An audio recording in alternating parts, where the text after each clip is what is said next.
اور جا کے واپس آئے اور رات کے مختصر حصے میں آ جائے، کم از کم چھو کے بھی آنا ہو تو 2 ماہ چاہیے۔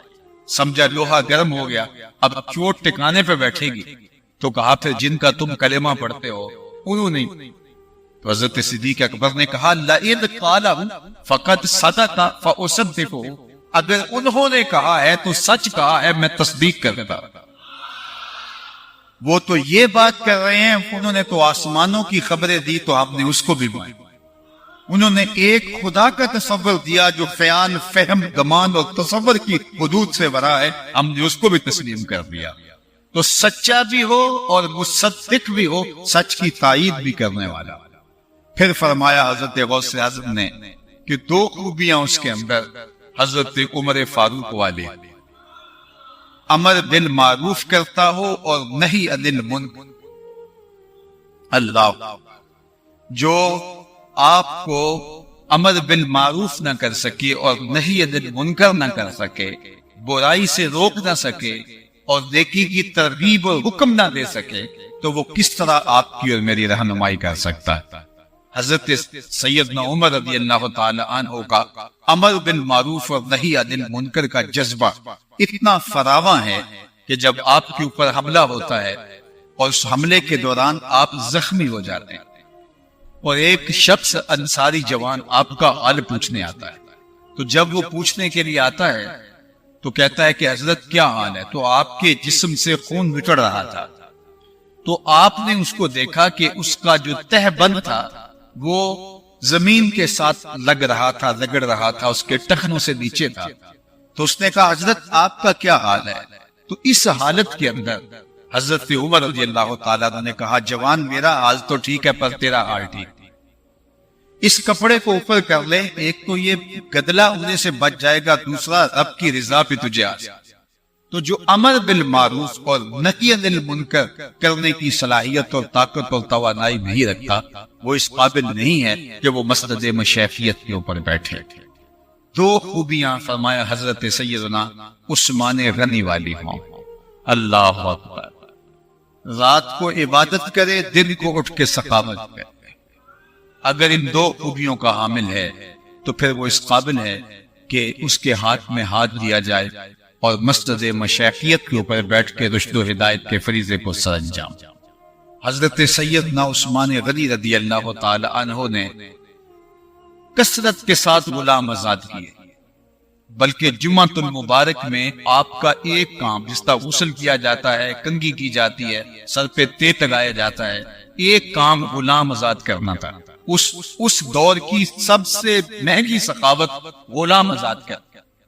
پھر حضور علیہ السلام نے جنگ کے لیے جب فنڈ مانگا تو حضرت عثمان غنی رضی اللہ تعالی عنہ تھے جنہوں نے 300 اونٹ، ماں پانان اور ساز و سامان کی حضور کو پیش کیے۔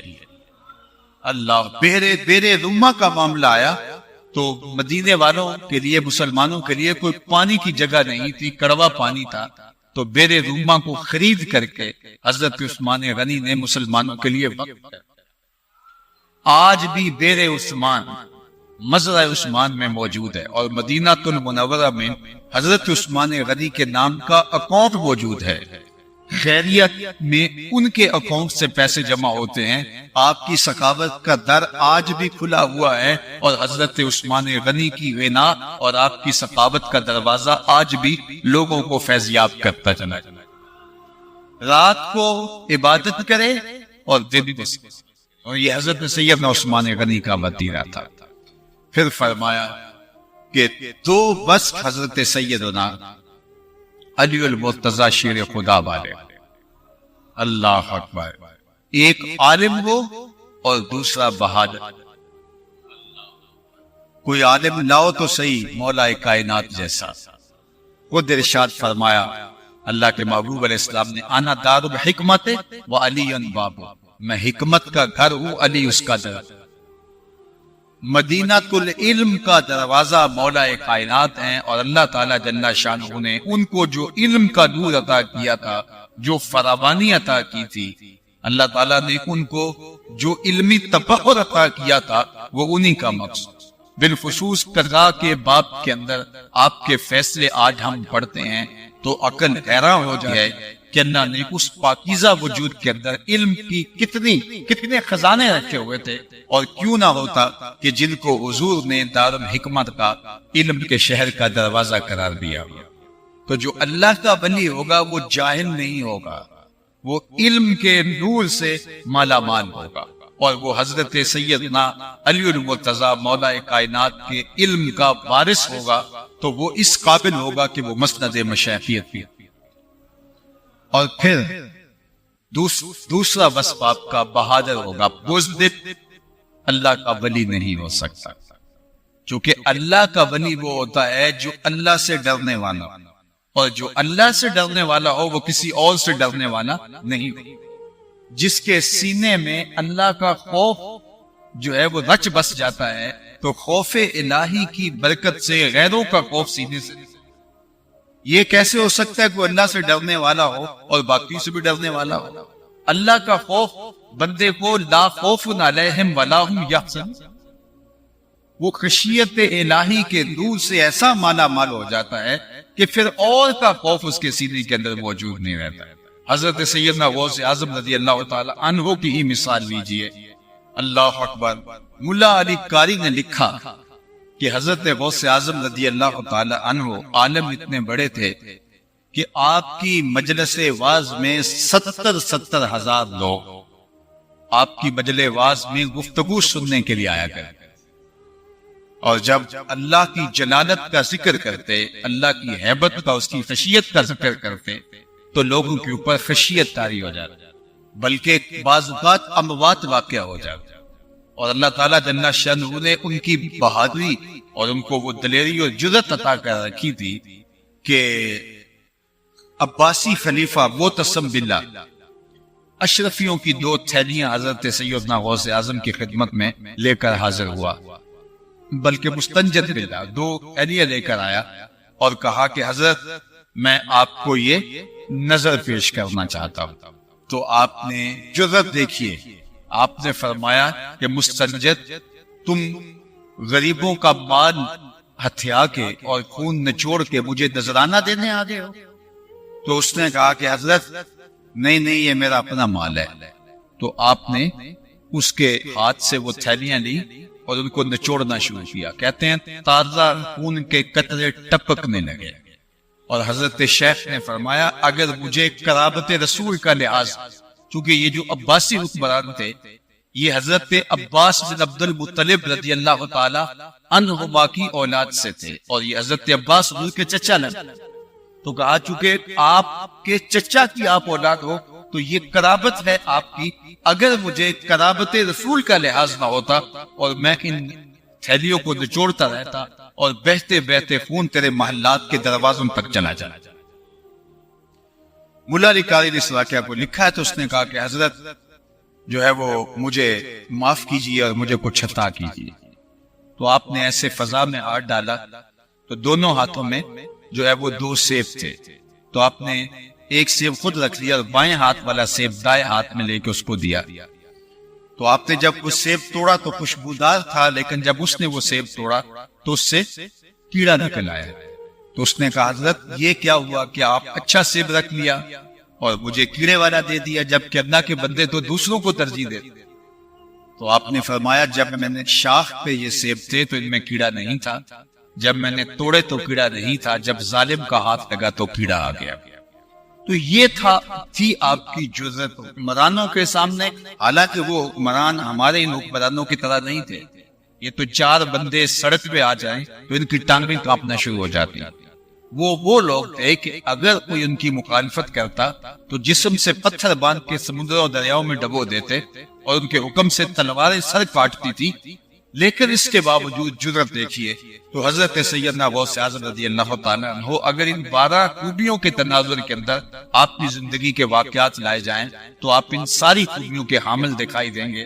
بہرحال یہ ایک ضابطہ دیا، ایک تو ہے کہ بالکل جو مرضی مسند مشایخیت کے اوپر بیٹھ کے چڑھ کے بیٹھ جائے اور کہے کہ میں اللہ کا ولی ہوتا ہوں، لوگوں کا چم کٹا اس کے ارد گرد جمع ہو جائیں اور اپنے کچھ چاہنے والوں کے ذریعے سے کچھ چیزیں بھی مشغول کروا دے، اور لوگ پھر اندھا دھند تقلید بھی کرنے لگ جائے۔ ایک تو وہ کہانیاں ہیں جو گلی گلی پائی جاتی ہیں، لیکن حضرت غوث اعظم رضی اللہ تعالیٰ عنہ نے اللہ کے بندے کی جو نشانیاں بیان فرمائی ہیں وہ 12 نشانیاں بیان فرمائی ہیں، اور فرمائیں 12 خوبیوں کا عامل ہوگا تو وہ اس قابل ہے کہ وہ مسند مشائخیت کے اوپر بیٹھے۔ اللہ اکبر۔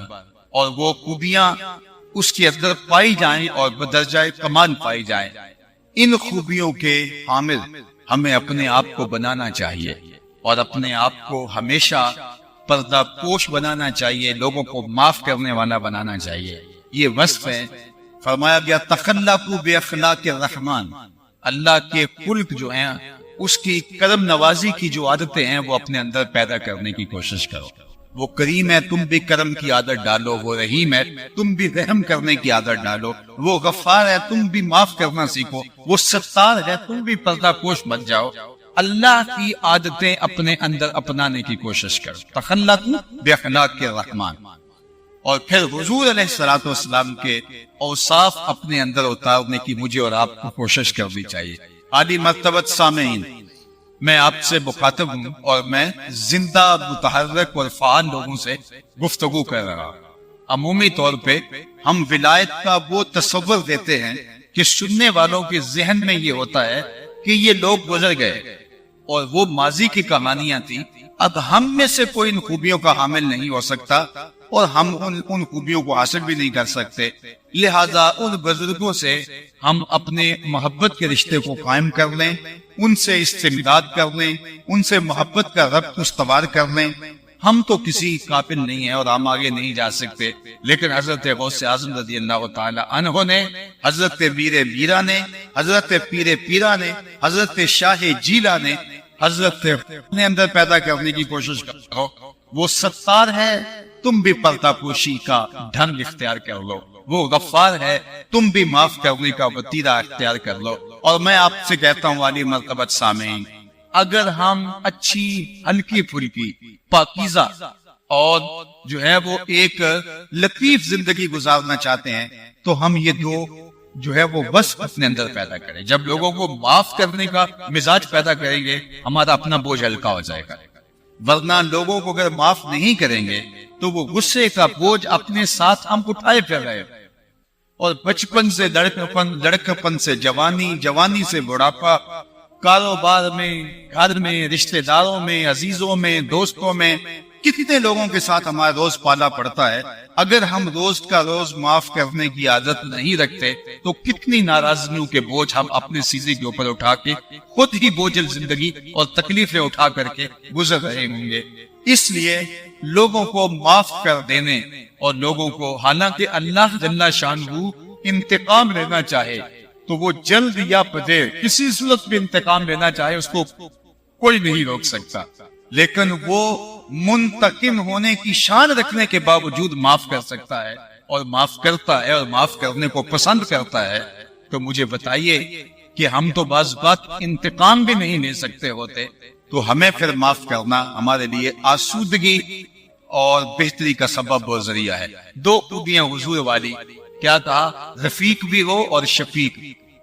ہمیں اپنی طبیعتوں کے اندر شفقت لانی ہوگی، ہر وقت غصے سے بھرے ہوئے، ہر وقت طبیعت کے اوپر تلخی، ہر وقت نقاد بن کے لوگوں کے عیب ڈھونڈنا، ہر وقت لوگوں کی جو ہے وہ تذلیل کرنے پر کھلے رہنا اور لوگوں کو ہر وقت جو ہے وہ اپنے نشانے پہ رکھنا، یہ میرے حضور کا طریق نہیں تھا۔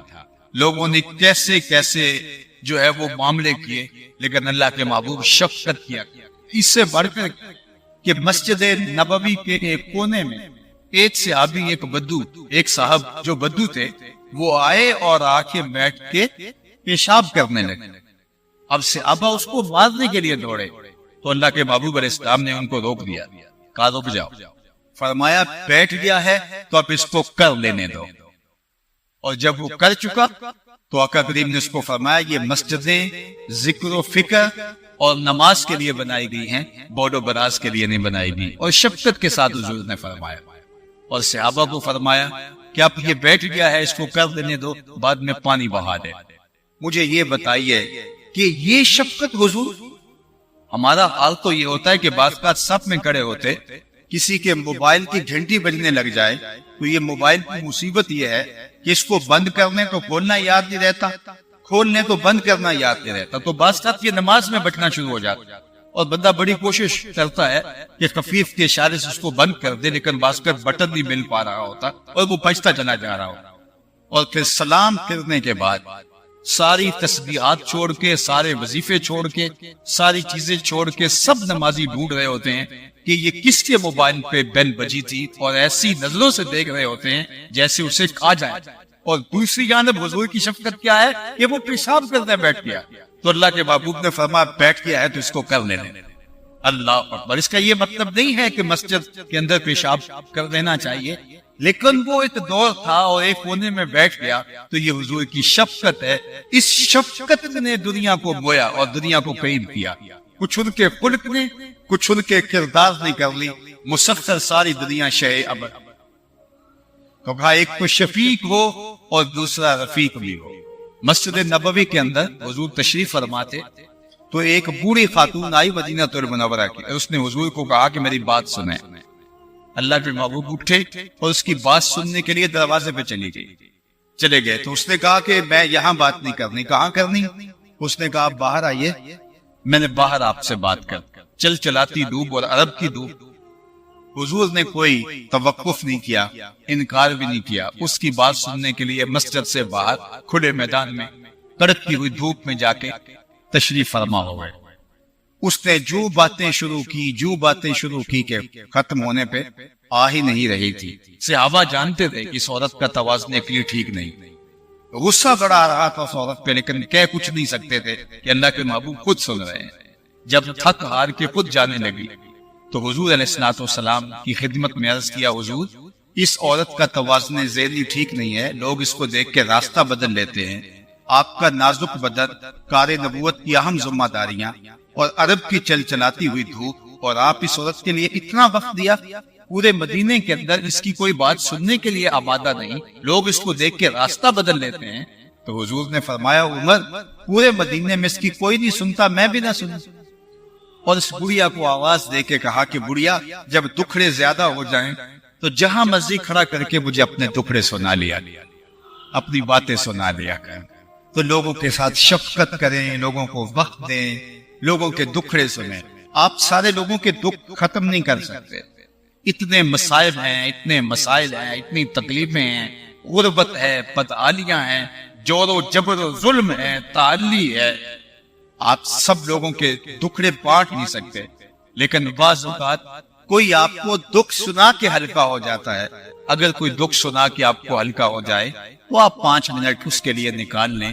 یہ حضور علیہ السلام کی شفقت، حضور کی محبت کا سبق ہے جو اس امت کو سیکھنا چاہیے۔ اس طرح 2 خوبیاں حضرت ابوبکر صدیق والی، اور ظاہر نے ساری زندگی سچ کے ساتھ گزاری، اور میں اور آپ اپنی زندگی کو سچ کے ساتھ جوڑے۔ اور حضرت عمر رضی اللہ تعالی عنہ امر بالمعروف اور نہی عن المنکر میں جو مقام رکھتے تھے، تو ہمیں ان کی خوبیاں بھی اختیار کرنی چاہیے۔ عمومی طور پہ آج لوگوں کے رویے تلخ ہو گئے ہیں، اور آج کوئی نصیحت سننا نہیں چاہتا۔ اگر کوئی سننے کے لیے تیار نہیں تو ہم سنانے کے لیے بھی تیار۔ ہم کہتے ہیں ٹھیک ہے کوئی باڑ میں جائے، بلکہ ایک لفظ ہے کہ اپنے گھر میں کوئی چھاج بجائے یا چھنی بجائے، ہمیں کیا لگے۔ تو اگر سارے لوگ یہی رویہ اختیار کریں گے تو برائی کی حوصلہ شکنی کون کرے گا، گناہ سے روکے گا کون؟ اور اللہ کے محبوب صلی اللہ علیہ وسلم نے اس کی ایک مثال کے ساتھ نفی کی کہ لوگ کشتی میں سوار تھے اور سمندر میں جا رہے تھے، سب نے اپنا اپنا جو ہے وہ جگہ طے کر لی کہ یہ جگہ میری ہے، اپنی اپنی جگہ پہ بیٹھ گئے۔ اب ہر کوئی اپنی جگہ پہ مختار ہے، جو مرضی کرے۔ ایک شخص نے اپنی جگہ پہ اپنے حصے کی جو جگہ تھی وہاں اس نے سوراخ نکالنا شروع کر دیا، تو باقی اگر کہتے ہیں کہ ہمیں کیا لگے، وہ اپنے حصے کی جگہ پر جو مرضی کرے اور اس کا ہاتھ نہیں پکڑتے، تو فرمایا کہ وہ خود بھی ڈوبے گا اور کشتی کے اندر جو باقی لوگ ہیں وہ بھی ڈوبیں گے۔ اس کے ساتھ اور اپنے ساتھ ہمدردی یہ ہے کہ اس کا ہاتھ پکڑے تاکہ وہ بھی ڈوبنے سے بچے اور خود بھی ڈوبنے سے بچے اور کشتی بھی بچ جائے۔ آج معاشرہ برائی کی طرف جا رہا ہے، ہم سب کہتے ہیں جی ہمیں کیا لگے، جو مرضی کرے، سب نے اپنی قبر میں پڑنا ہے۔ تو نتیجہ کیا ہے، یہ معاشرہ جو ہے یہ برائیوں کا مجموعہ بن گیا ہے۔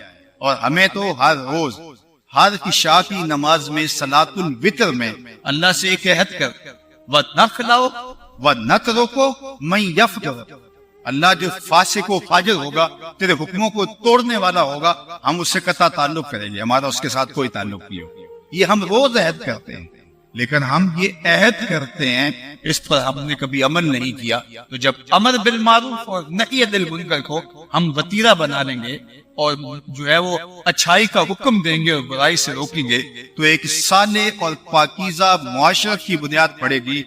اور جب باپ بھی روک رہا ہو، ماں بھی روک رہی ہو، بڑا بھائی بھی روک رہا ہو، استاد بھی روک رہا ہو، محلے کا بوڑھا بھی روک رہا ہو، مولانا صاحب بھی روک رہے ہوں، ٹیچر بھی روک رہا ہو، حاکم شہر بھی روک رہا ہو، اتنے لوگ اگر برائی کی حوصلہ شکنی کرنے والے ہو تو پھر برائی پنپتی نہیں ہے، برائی کی حوصلہ افزائی نہیں ہوتی۔ لیکن جب سب اپنے منصب سے دستبردار ہو جائیں، استاد بھی کہے، مرشد بھی کہے، مولانا بھی کہیں، ٹیچر بھی کہے، محلے کے بوڑھے بزرگ بھی کہیں، ماں باپ بھی کہے کہ یہ ہمارے بس میں نہیں، جو مرضی چاہے کرے، اب یہ ہم اس کو کچھ نہیں کہہ سکتے، تو پھر یہ ایک طرح سے یہ برائی کی حوصلہ شکنی کرنی ہے، اور جو نیکی ہے اس کی، جو برائی کی حوصلہ افزائی کرنی ہے اور نیکی کی حوصلہ شکنی کرنی ہے۔ تو حضرت عمر کا جو وتیرہ تھا آج معاشرے میں دوبارہ ہمیں لانے کی ضرورت ہے کہ لوگوں کو اچھائی کی ترغیب دے اور برائی سے لوگوں کو منع کرے۔ اور اسی طرح آج ہماری زندگی جو رات کی عبادت کی تھی وہ ختم ہو گئی۔ اگر کوئی نوجوان رات کو جاگتا بھی ہے تو اس کے جاگنے کا مشروط ہے کہ موبائل کے سگنل آتے ہیں، اور ساری رات وہ اس 3-4 انچ کی سکرین کے ساتھ اپنی توجہات کو مرکوز کیے ہوئے ہے، اور اپنا قیمتی وقت اپنی تعلیم، اپنی نیند اور اپنی پاکیزگی، عفت اور پاک دامنی اس نے داؤ پہ لگا دی، اور ساری رات اس کی گزر جاتی ہے۔ اور صبح فجر کے بعد اگر کوئی رات کے کسی پہر سو بھی گیا ہے تو اٹھنے کے بعد نہ قرآن کھولتا ہے، نہ تسبیح و تحلیل پڑھتا ہے، وہ پھر نئی اپ ڈیٹ دیکھنے کے چکر میں دوبارہ اسی کو پکڑتا ہے، اور ہماری زندگیاں جڑ گئی اس آلے کے ساتھ، اور رات کی پاکیزگی بھی ختم ہو گئی، اور رات کی تلاوت اور رات کا ذکر و فکر اور رات کی عبادتیں بھی ختم ہو گئی۔ اور دن کی ثقافت، چونکہ حب سے زر اتنا زیادہ ہو گیا ہے، ہر بندہ ضرب کے چکر میں پڑ گیا ہے۔ اگر کسی کے پاس 10 روپے ہیں تو وہ 20 کے چکر میں ہے، اگر 20 ہیں تو وہ 50 کے چکر، اگر کوئی لاکھ پتی ہے تو وہ کروڑ پتی بننا چاہتا ہے، کروڑ پتی ہے تو وہ ارب پتی، ارب پتی ہے تو کھرب پتی، اپنے پیسوں کو بڑھانے کا چکر بن گیا ہے۔ اور لوگ یہ بھی کہتے ہیں اتنے ہوں گے تو پھر خیرات کریں گے، ایسا نہیں ہے۔ نیم نانے اگر خود مرد خدا فضل درویشاں کنن نام نانے دیگر، سادی فرماتے ہیں اللہ کے بدلوں کا وتیرہ یہ ہوتا ہے، ان کو کھانے کے لیے آدھی روٹی ملے تو اس کے بھی 2 ٹکڑے کر کے آدھی کسی فقیر دیتے ہیں، اور خود آدھی کھا کے اس پہ گزر اوقات کرتے ہیں۔ جب ایسا معاشرہ ہوگا تو وہ پرامن اور جو ہے وہ مطمئن معاشرہ ہوگا، اور وہ پرسکون معاشرہ ہوگا۔ لیکن تجوریاں بڑی بڑی ہیں، اور دوسری طرف لوگ بھوک میں تڑپ تڑپ کے جان دے رہے ہیں۔ اور عالی مرتبت سامعین، یہ صرف ہماری گلی، ہمارے محلے کی داستان ہی نہیں ہے، یہ ہماری بستی اور ہماری شہر کی داستان ہی نہیں ہے، یہ ہماری رشتہ داریوں اور ہماری جو ہے وہ معاشرت کی داستان ہی نہیں ہے، بلکہ یہ عالمی داستان بن گئی ہے۔ ایک طرف اربوں کے پاس جو ہے وہ خربوں کی تعداد کے اندر تجوریاں بڑی ہیں، اور ایک جانب آج کل کی رپورٹ کے مطابق 50,000 کے قریب خواتین جن کی گودوں کے اندر دودھ پیتے ہوئے بچے یا وہ حمل سے ہیں اور ان کا دودھ خشک ہو گیا ہے ان بچوں کے لیے، یا بھوک کی وجہ سے حمل ضائع ہونے کے اندیشے بڑھ گئے ہیں۔ غزہ کے اندر 50,000 مائیں یوں موت کی دہلیز کے اوپر ہیں، اور یہ دنیا جو یہ بات کہتی ہے کہ جناب ہم انصاف کی بات کرتے ہیں، انسانیت کی بات کرتے ہیں، انسانیت کے نام پر کوئی 50 کشتیاں کچھ اناج لے کے، کچھ دودھ کے ڈبے لے کر ان مجبوروں کے لیے کچھ دوائیاں لے کر گئے تھے، اور 5 کلومیٹر دور رہ گئے تھے غزہ کے ان بچوں کے، اور دنیا کے گنڈوں اور بدماشوں نے ان کو آگے نہیں جانے دیا۔ اور 56-57 اسلامی ملک موجود ہیں، اور دنیا کے اوپر 200 سے زائد ممالک موجود ہیں، کسی نے اس جو ہے وہ راستے کو پرامن بنانے کے لیے ضروری اقدامات نہیں کیے کہ یہ اپنی مدد آپ کے تحت یہ جو لوگ دودھ کے ڈبے لے کر کے وہاں ان جو ہے وہ پلکتے ہوئے بچوں کو دینے جا رہے ہیں،